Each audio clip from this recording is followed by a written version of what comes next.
Alors, le trouble dysmorphique du corps, qu'on appelle aussi dysmorphophobie, c'est l'ancienne terminologie, c'est déjà, il faut comprendre que c'est un trouble psychique. C'est un trouble psychique qui est catégorisé, classé dans ce qu'on appelle les troubles obsessionnels compulsifs, c'est-à-dire les TOC. On dit qu'il concerne jusqu'à 3% de la population, alors ça peut concerner aussi bien les hommes que les femmes. Très souvent, ça débute à l'adolescence. On dit que l'âge moyen de début, c'est autour de 15 ans.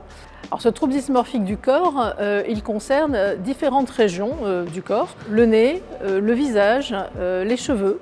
Mais en réalité, ça peut concerner effectivement toutes les parties du corps. Ces troubles dysmorphiques du corps, ils vont effectivement, dans des formes un peu excessives, générer un tel niveau de souffrance. Ça peut aller effectivement jusqu'à des individus qui vont s'isoler et couper les liens sociaux.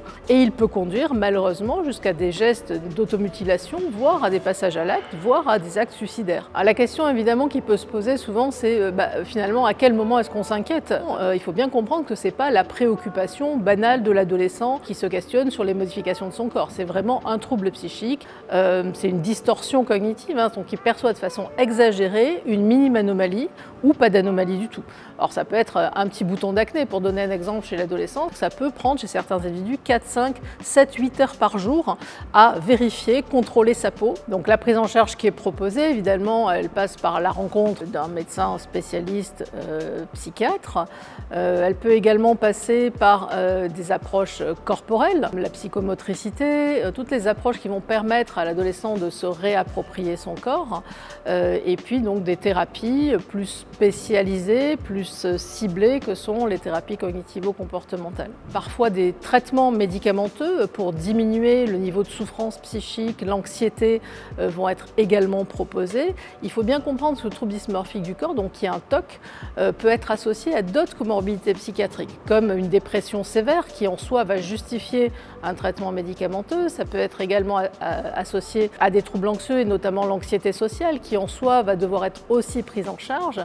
Ça peut être associé à d'autres TOC, donc où la prise en charge va être plus globale.